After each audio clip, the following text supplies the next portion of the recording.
Tu penses être bon en débat? Attends 2 secondes. Parce que si Socrate t'écoutait parler, il te dirait que tu fais tout de travers. Et quand tu comprendras pourquoi, tu ne verras plus jamais une discussion de la même façon. Asseyez-vous.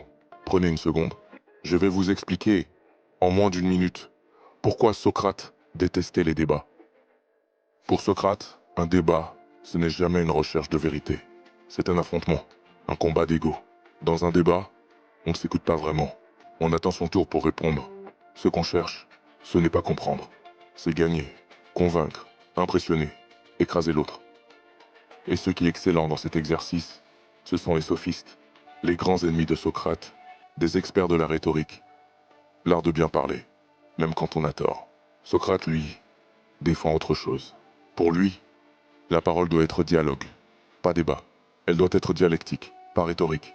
Dans un débat, c'est l'ego qui parle. Dans un dialogue, c'est la raison, le logos. Dans le Gorgias, Socrate pose 3 conditions pour transformer une confrontation en coopération. Première condition, la bienveillance. Ne pas voir l'autre comme un adversaire, mais comme un allié dans la recherche de la vérité. Deuxième condition, la sincérité. Avec l'autre, mais aussi avec soi-même. Accepter d'avoir tort, accepter d'être réfuté.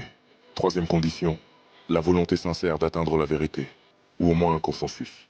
En résumé, dans un débat, ce sont des personnes qui s'affrontent. Dans un dialogue, ce sont des idées qui se rencontrent. Et pour Socrate, la philosophie commence toujours là.